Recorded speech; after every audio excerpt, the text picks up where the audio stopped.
देखिए, जितनी तेज़ी के साथ में तालिबान ने 13 प्रोविंशियल कैपिटल्स के ऊपर कब्ज़ा किया है, और अभी पता लगा है कि हेरात और कंदहार के ऊपर भी उनका कब्ज़ा काफ़ी हद तक हो चुका है, और वो उसको तीव्र गति से वहाँ पर कंट्रोल कर रहे हैं, अपना एडमिनिस्ट्रेशन बनाने की कोशिश कर रहे हैं, और उनकी जो मंसूबे हैं और भी ज़्यादा स्ट्रॉन्ग होते चले जा रहे हैं। तो एक तरफ तो वो अपना पूरा लॉन्च किया हुआ है उन्होंने, और दूसरी तरफ उन्होंने काबुल में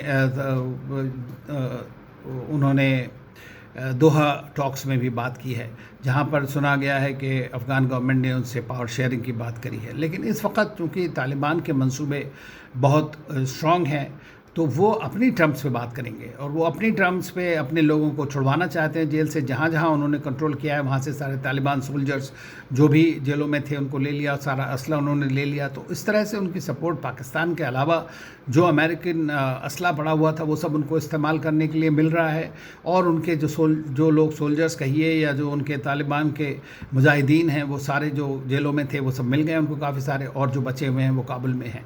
तो अगर तो काबुल कब गिरता है ये तो एक सोचने की बात है कि 15 दिन भी हो सकता है, 30 दिन भी हो सकता है। लेकिन चूंकि अगर तीनों तरफ से ये लोग घेर लेंगे काबुल को, तो नेचुरली है कि सप्लाईज़ पे बड़ी प्रॉब्लम आएगी, और जब सप्लाईज़ नहीं रहेगी, इलेक्ट्रिसिटी, वाटर, ये सारी चीज़ों का खतरा होगा। और सुन रहे हैं कि अफ़गान गवर्नमेंट के बड़े लीडर्स भी, वाइस प्रेसिडेंट हों, पहले फाइनेंस मिनिस्टर थे, वो सब छोड़ के जा चुके हैं। तो इससे जो है मनोबल जो है अफ़गान फोर्सेस का कहिए या अफ़गान लोगों का काफ़ी कम हो गया है।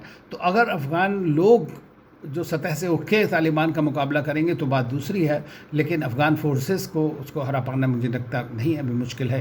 क्योंकि जिस तरह से अमेरिका एग्ज़िट कर गया है, और कोई फॉरेन फोर्सेस का या मिलिट्री कोई सोल्यूशन इसका किसी को दिखता नहीं है, ना कोई उसमें पैर फंसाना चाहता है, क्योंकि इसको हम ग्रेवयार्ड ऑफ एम्पायर्स के नाम से बोला जाता है। और अब तो लोगों को इतना अकल आई गई होगी, जबकि ब्रिटिश, अमेरिकन्स और रशियंस सब ने वहाँ पर अपने मुँह की खाई है। तो ऐसे में सिचुएशन में जैसे हमने अपनी चारों कॉन्सुलेट्स बंद करके अपने लोगों को वापस बुला लिया है, और अब एम्बेसी में भी शायद हो सकता है धीरे धीरे, अगर सिचुएशन ख़राब होगी काबुल में, तो निकाले जाएंगे लोग। नॉन एसेंशियल स्टाफ को पहले भेजा जाता है, और अमेरिकन्स ने तो ओपनली कह दिया है कि वो अपनी फोर्सेस को भेज रहे हैं ताकि वहाँ से इवैक्यूएट करा सकें। शायद रिपोर्ट्स हैं कि वो अपनी एम्बेसी भी शायद एयरपोर्ट के पास ले जाएँ, जिसको टर्किश सोल्जर्स अभी गार्ड करते हैं इस वक्त में। तो ये एक इससे ये लग रहा है कि जो इंटरनेशनल कम्युनिटी है उसको पूरा ख़तरा है कि ये तालिबान काबुल पर सूनर और लेटर जल्दी ही कब्ज़ा कर लेंगे। तो उसके बाद क्या हालात होंगे, ये एक सिविल वॉर की सिचुएशन होती है, या पूरा तालिबान का एक कंट्रोल्ड कब्ज़ा हो जाता है। इसकी वजह से ज़रूरी है कि आप अपने जो लोग हैं, जो आपके देश के नागरिक हैं वहाँ पर, या जिनकी बिल्कुल ज़रूरत नहीं है, उनको वहाँ से हटाया जाए, और ये एक नॉर्मल प्रोटोकॉल होता है। अब अफ़गान फोर्सेस क्यों लूज़ किया, उसके तो कई सारे कारण जो हैं विशेषज्ञ बताते हैं। सबसे बड़ी बात यह है कि उनकी ट्रेनिंग जो अमेरिकन्स ने करी थी वो ज़्यादातर काउंटर टेरर एक्ट के बारे में किया था। They were not fighting as regular forces, जिसको कहना चाहिए। प्लस उनकी कमांड पूरी तरह से एस्टेब्लिश नहीं थी। दूसरी चीज़ यह है कि जो उनका मेंटेनेंस, जो पीछे का लॉजिस्टिकल पार्ट है, वो सारा कॉन्ट्रैक्टर्स, अमेरिकन कॉन्ट्रैक्टर्स वगैरह कर रहे थे, तो वो सब नहीं हो रहा था। ऐसा भी कहा जाता है कि जो वहाँ के सोल्जर्स हैं उनको ना तनख्वाह मिल रही, ना राशन जा रहा है। तो जब लॉजिस्टिकल सप्लाईज नहीं है तो उन लोगों को इस तरह से, और तालिबान जो है उसका तो मकसद है किसी तरह से पकड़ना का। उसको इस वक्त बड़ी हाई में है, उसको लग रहा है कि हमने सोवियत यूनियन को हरा दिया, हमने जो है अमेरिका को हरा दिया, तो अब हमें कोई हरा नहीं सकता है। और ये तालिबान के जो अशरफ घनी और उनकी जो सरकार है, उससे उनकी जाती दुश्मनी है, वो उसको रहना नहीं देना चाहते हैं। तो वो पावर कंट्रोल कर रहे हैं। वो जानते हैं कि अगर पावर उनके पास होगी तो वो डिक्टेट कर सकते हैं कि आगे क्या होगा। इसीलिए जब वो नेगोशिएशन की बात करते हैं तो वो डेमोक्रेटिक इलेक्शंस की बात नहीं करते हैं, वो अपनी इस्लामिक एमिरेट एस्टेब्लिश करने की बात करते हैं। और वो अपने जो उनका शरिया कानून या जिस तरह का भी कानून वो कहें, मैं नहीं समझता कि पूरा इस्लामिक भी हो, लेकिन वो सब कानून वो अपना चलाना चाहते हैं जो पहले था उनका।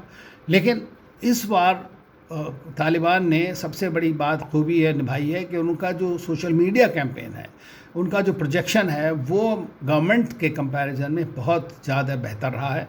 उन्होंने अपना नैरेटिव बदल दिया, लोगों को ये कहना शुरू कर दिया कि हमारी जब हमारी जो ज़मीन होगी, हम जहाँ कंट्रोल करेंगे, वहाँ से कोई टेररिस्ट एक्टिविटी नहीं होगी। जबकि आज पता है सबको कि जैश ए मोहम्मद हो पाकिस्तान की, या और भी एजेंसीज़ हैं, वो सब वहाँ पे काम कर रही हैं, और टेररिस्ट ऑर्गेनाइजेशंस वहाँ पे हैं, आईसिस, दाइश वगैरह वो सब हैं, अलकायदा वहाँ पर है।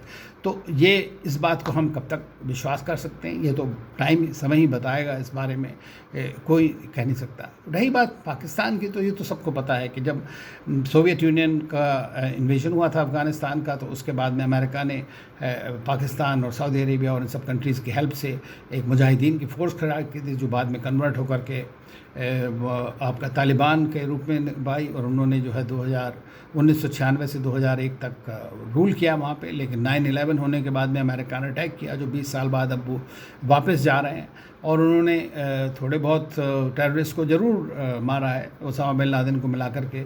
लेकिन उसके बावजूद भी अफ़गानिस्तान आज भी स्टेबल नहीं है, बल्कि आज वहाँ पर और भी बुरी हालत हो गई है, क्योंकि अमेरिका ने बड़ी जल्दी से एग्ज़िट करने की कोशिश किया है, और कोई उसके अलावा वहाँ पर चारा नहीं है। वो चाहते हैं कि ये अफ़गान फोर्सेस जो हैं, जिनको हमने तैयार किया है, वो लड़ें। अब हमने इराक़ में भी यही सिचुएशन देखी थी, और वहाँ भी आज तक उस तरह की सिचुएशन हो रही है। तो मैं समझता हूँ कि ये इंटरनेशनल कम्युनिटी ने ख़ास तौर से बड़ी पावर्स ने एक पूरी तरह अहम रोल नहीं निभाया है उसमें, ना ही मीटिंग्स में कहिए, ना ही फील्ड के ऊपर कहिए। लेकिन पाकिस्तान पूरी तरह से तालिबान को सपोर्ट कर रहा है। अब जबकि आप सोच सकते हैं कि कितने तालिबानी वहाँ भी रहते हैं, ग्रुप्स भी हैं पाकिस्तान में, उनकी ट्रीटमेंट भी पाकिस्तान में हो रही है।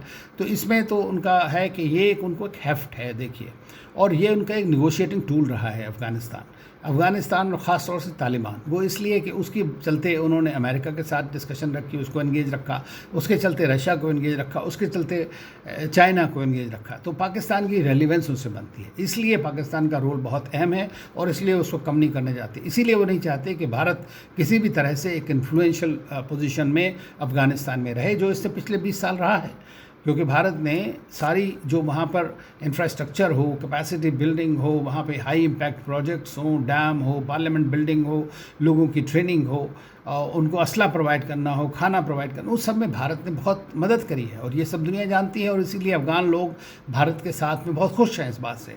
लेकिन जो रेडिकल ग्रुप्स हैं वहाँ पर, जो प्रो पाकिस्तानी ग्रुप्स हैं, वो नेचुरली नहीं चाहते कि ये सब चीज़ें आगे बढ़ें।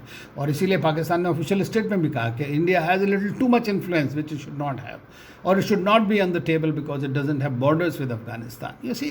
ये सारी चीज़ें जो हैं करने की वजह से ये प्रॉब्लम है। तो भारत के लिए सबसे बड़ी ख़तरा जो है ये है कि जो 20 साल का जो भी कुछ काम किया है, जो उनकी मदद हुई, जिससे अफ़गान लोगों का फ़ायदा हुआ है, वो सब ख़त्म होने के चांस हो सकते हैं। और लेकिन देखना पड़ेगा कि तालिबान किस तरह से बिहेव करती है इस बारे में, क्योंकि भारत के साथ उन्होंने अभी तक कोई ऐसी, इस बीच में रिसेंटली कोई ऐसी दुश्मनी की बात नहीं करी है। और रही बात सबसे बड़ा जो भारत को जो खतरा रहता है, वो ये है कि जैसे पहले हुआ था 1996 के बाद, कि जो टेररिस्ट एक्टिविटीज़ हैं हमारे बॉर्डर पे पाकिस्तान के थ्रू, वो और जंप अप हो जाती हैं, और उससे भारत को, अभी तो हमारा सीज़ फायर चल रहा है पाकिस्तान के साथ, जो भी कहिए 2003 वाला, लेकिन अभी ये हो सकता है कि उसके बाद अगर वहाँ पे सिविल वॉर की स्थिति होती है, रेफ्यूजीज़ का प्रॉब्लम आती है, या लोग भागना शुरू कर देते हैं, या टेररिस्ट भागना, तो वो सब इधर की तरफ आकर के हो जाएंगे, और वो भारत के लिए एक बड़ा चैलेंज रहेगा। और इसलिए हमें ज़रूरी है कि हम, चाहे वो चीन बॉर्डर हो, चाहे वो पाकिस्तान बॉर्डर हो, चाहे वो कहीं भी हो, हमें पूरी तरह से हमेशा तैयारी रखनी है।